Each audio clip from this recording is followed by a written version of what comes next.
The most exciting liner of the Big Four would enter the world with an unfortunate whimper, launching in the wake of the incredible and innovative Lusitania. She was supposed to be the largest, and this title was stripped from her before she ever left the slip. So, what was the youngest sister of the Big Four known for?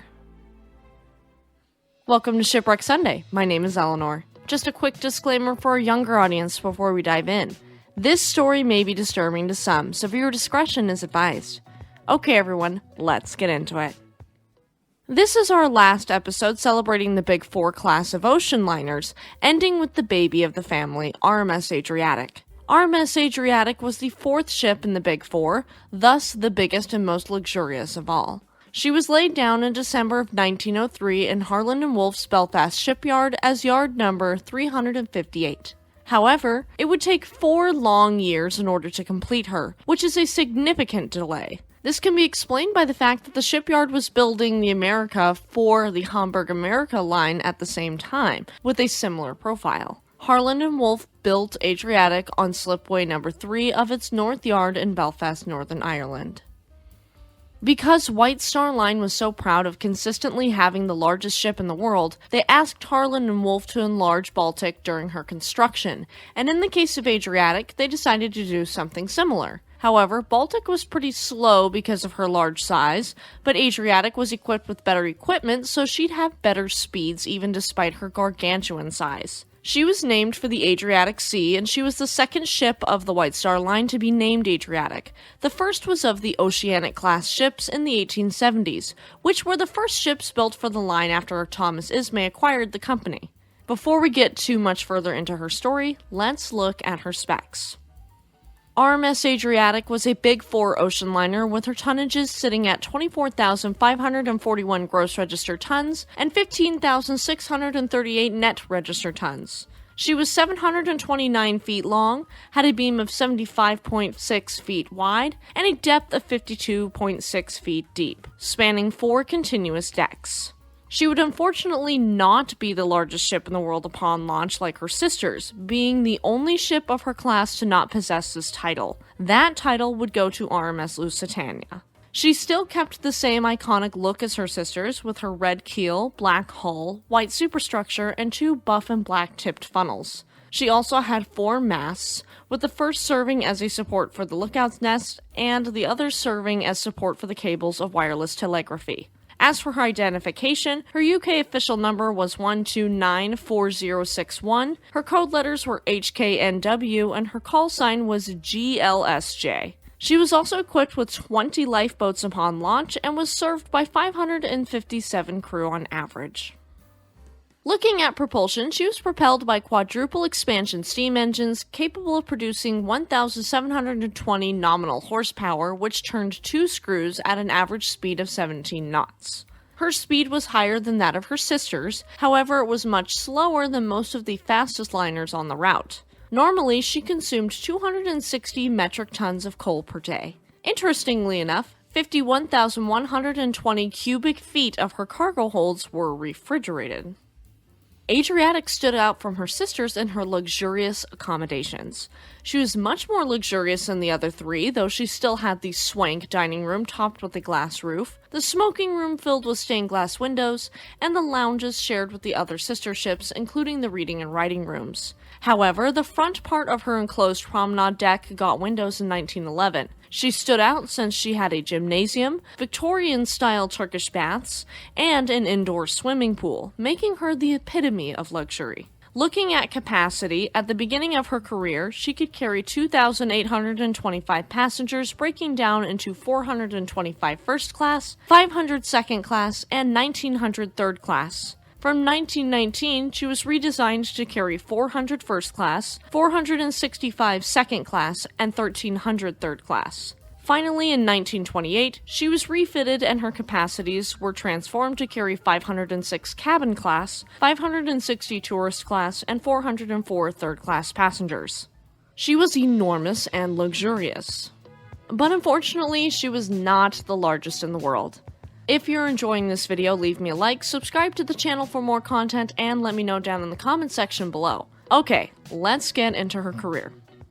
Unfortunately for Adriatic, she was launched on September 20th, 1906, the exact same day as Cunard's RMS Mauretania. Embarrassingly enough for the White Star Line, they still celebrated her as the largest ship in the world despite the fact that she was not. She was completed in dry dock and delivered to White Star Line on April 25, 1907, before sailing to Liverpool for her maiden voyage. This voyage commenced after much fanfare on May 8, 1907, arriving in New York City on May 16, 1907 with 2,502 passengers on board, breaking down into 365 first class, 335 second class, and 1,802 third class. She completed this first crossing in 7 days, 1 hour and 45 minutes at an average speed of 17.02 knots. The liner sailed under Captain E.J. Smith, who had transferred from Baltic and would famously go down with Titanic on her maiden voyage. Adriatic's maiden voyage was on the Liverpool to Queenstown to New York City route, but after this, she was transferred to the brand new Southampton to Cherbourg to New York City route. She arrived in Southampton to a very warm welcome on the evening of May 30th, 1907, after briefly calling at Plymouth and Cherbourg and inaugurating White Star's Southampton service on June 5th, 1907. She was the first White Star liner to use Southampton's newly built dock, named the White Star Dock. In 1922, it would be renamed the Ocean Dock. This port, which was not yet frequented by British companies, was chosen to serve as the base for the new express service desired by White Star, in view of the arrival of its Olympic-class liners. It also had the advantage of allowing a French stopover in Cherbourg. The Adriatic was thus assigned to this new service along with Oceanic, Teutonic, and Majestic. At the same time, Liverpool became a secondary port of departure for services provided by the Baltic, Cedric, Celtic, and Arabic. The Adriatic ran the Southampton route until 1911 when RMS Olympic replaced her, and she was returned to the Liverpool route. During this service, Adriatic was incredibly popular thanks to her luxurious facilities despite having a slower service speed than that of her Southampton running mates. Despite the success, she still of course was not without incident. On October 10, 1908, it was discovered that 4 crew members were stealing passenger luggage and concealing it in the ship for subsequent resale. Their loot is estimated at £4,000, which would be £614,926 in 2025, so this is significant. Another incident occurred in November of 1909 when the ship ran aground in the entrance to the Ambrose Channel on its way to New York City. Then in August of 1910 when the ship's stokers mutinied in Southampton. Also in 1910, American scientist and engineer Alexander Agassiz passed away while aboard Adriatic as a passenger. On June 26, 1911, following the entry into service of the Olympic, the Adriatic made her last crossing from Southampton before joining her sister ships on the Liverpool route. She remained there until World War I, though she also made cruises between New York and the Mediterranean during the winter of 1911. This is not uncommon for her and her sister ships, as all 4 of them made these cruises. On April 15, 1912, the world was stunned to find that RMS Titanic, the largest ship in the world and White Star Line's unsinkable ship, had struck an iceberg and sank on her maiden voyage, killing an estimated 1,504 passengers and crew. Adriatic sailed from Liverpool on April 18, 1912, and arrived in New York City on April 27th. Some of Titanic's rescued passengers and crew returned to Britain aboard her, departing from New York City on May 2, 1912. The passengers included disgraced White Star Line chairman and son of Thomas Ismay, J. Bruce Ismay, and Milvina Dean, the disaster's youngest and last living survivor. She was 2 months old during the disaster, being the youngest passenger aboard and youngest survivor, and she passed away on May 31, 2009 at the age of 97. Other than this, Adriatic did not play a significant role when it came to the sinking of RMS Titanic. When World War I broke out, the Adriatic and Baltic continued to provide regular service on the Liverpool route while other White Star liners were requisitioned. Ships requisitioned included Celtic, Cedric, Oceanic, and Teutonic. Adriatic and Baltic were quickly joined by Lapland, Vaterland, and Zealand of the Red Star Line. The latter 2 were quickly renamed to Southland and Northland respectively thanks to the ick that German-esque names were giving the world. The Adriatic's large cargo hold enabled her to carry large quantities of provisions in wartime, but U.S. authorities, neutral to the war still, viewed the ship with suspicion, fearing she might make a secret stopover in Halifax to recover Canadian troops. Not that it's really the Americans' business or anything, but they were suspicious. From April 12, 1917 to February 28, 1919, Adriatic served under the liner requisition scheme and carried troops and ammunition across the Atlantic after entry by the United States into World War I. During World War I, the bunkers of the Adriatic were often used to supply the Royal Navy with fuel. During this period, on January 26, 1919, while docked at Pier 60 in New York City, she was the victim of a fire when barrels of oil stored on her deck caught fire. The firefighters managed to control the flames by flooding the bridge and throwing the burnt barrels into the sea. When the war was over, the liner was fully refurbished and her facilities were modified to carry fewer passengers. Other than the fire, she survived World War I unscathed. And she still had so much life left in her.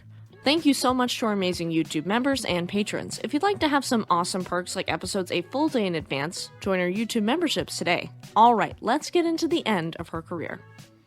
Following a refit to re-enter passenger service, Adriatic was back with White Star Line on September 3, 1919, once again on the Southampton to Sherbrooke to New York City route, reopening the route along with the Lapland, to ensure provisional service pending the return of requisitioned ships and the arrival of new liners. From January to June of 1920, Adriatic maintained the Southampton service on her own until the Olympic returned on June 25th. Throughout 1920, Olympic and Adriatic made a combined 37 crossings and carried 59,660 passengers between the two of them, averaging 1,612 per crossing. Olympic carried 28,458 of these passengers over 16 crossings for an average of 1,779 passengers per crossing. Adriatic carried a career high of 31,202 passengers over 211 crossings for an average of 1,486 passengers per crossing. Adriatic was finally withdrawn from the Southampton route after a last crossing on December 14, 1921, in view of the arrival of the Second Majestic and Homeric. After a brief overhaul in Belfast, she rejoined her sisters on the Liverpool route on May 13, 1922. Unfortunately, on a westbound voyage at 1:30 a.m. on August 10, 1922, near Queenstown, the Adriatic suffered a gas explosion in her number 3 hold, which at the time was being used as a reserve coal bunker. This explosion killed 5 crew instantly and injured another 3, tore the hatch off the hold, broke and twisted girders and beams, and started a coal fire. Some of the dead and injured were stokers who had gone into the hold to work coal for her furnaces. One was an electrician named Leslie Ablett, who was rigging a cluster of electric lights by which the stokers were to work. 3 were stokers who had been sleeping in the open on the hatch cover because it was a hot summer night. One of the stokers sleeping on the hatch cover was blown clean overboard from the blast. 2 ocean liners, the French lines Lafayette and United States lines Reliance, changed course to come to Adriatic's assistance. Adriatic's crew fought and extinguished the coal fire. Her second engineer, James Corrigan, entered the burning hold and rescued 2 injured men. At 3:55 a.m., Adriatic's wireless operator signaled that there was no further danger, so Lafayette and Reliance resumed their journeys. The injured were treated in the ship's sick bay. 2 of the ship's stewardesses were trained nurses and helped to tend the injured and dying. All of the dead and injured were from Liverpool. Before Adriatic reached New York, her passengers raised $7,000 to help their families. Adriatic reached New York City on August 13th, and marine insurance agents came aboard to assess damages. They put it at less than $1,000, surprisingly, and temporary repairs were made before she began her return voyage to Liverpool on August 19th. From 1923 onward, the Big Four also made regular stops in Boston before arriving in New York City. In 1925, the Adriatic was chartered by Welsh people living in the U.S. In May of this same year, and despite her being 18 years old, she broke her speed record by crossing between New York and Liverpool in 7 days, 6 minutes at an average speed of 17.86 knots. At the same time, with less transatlantic traffic thanks to new immigration laws in the U.S. as well as other economic factors, Adriatic was increasingly used for cruises. In 1928, after returning from the Mediterranean, she was reconverted once again, this time to become a cabin-class ship offering more affordable rates. This would be more commonplace as we move into the 1930s and 1940s. She made her first crossing in this capacity on April 28, 1928, quickly meeting great success in this market. In 1929, cruises no longer managed to be profitable enough. The Adriatic was laid up in Liverpool throughout the winter as the economic crisis erupted. This economic crisis was the Great Depression, which lasted from 1929 to 1939 and would contribute to the death of ocean liners overall. Adriatic would now only make appearances in the summertime. The arrival of the last two ships built for the White Star Line, MV Britannic and Georgic, further contributed to rendering Adriatic obsolete. She served as an experimental ground for a very low-cost weekend cruise in the summer of 1931, but the operation proved inconclusive and her September cruises were cancelled. In 1932, the Shipwreck was scrapped, and the Baltic was scrapped the next year. Nevertheless, White Star Line held on to Adriatic as a reserve ship as the British economy seemed to recover little by little. The following summers were not more prolific as hoped, and she only made a few cruises off the Iberian Peninsula and occasional crossings of the Atlantic. On February 24, 1934, she made her last transatlantic crossing. After Calgaric's successful 1933 peace cruise in the Baltic, in 1934, the British Boy Scouts and Girl Guides chartered her for a similar cruise with Robert Baden-Powell on board in the Mediterranean. Adriatic sailed from Liverpool on March 29, 1934, and called at Gibraltar, Villefranche-sur-Mer, Malta, Algiers, and Lisbon. During that spring, White Star Line merged with its rival Cunard Line, forming Cunard White Star Line. The Adriatic became part of this new fleet, but due to her age, she was clearly obsolete. After a final voyage in September, she was taken off service and sold in November to Japanese shipbreakers for £48,000. She left Liverpool for the last time on December 19, 1934, her longest voyage ever, to be scrapped at Osaka, Japan in 1935. And with that, the Big Four were erased from the Earth. The Big Four made a huge impact on the ocean liner trade, making all shipping companies step up their game and implementing things that are still popular to this day. So I leave you with these questions. First, which of the Big Four is your favorite?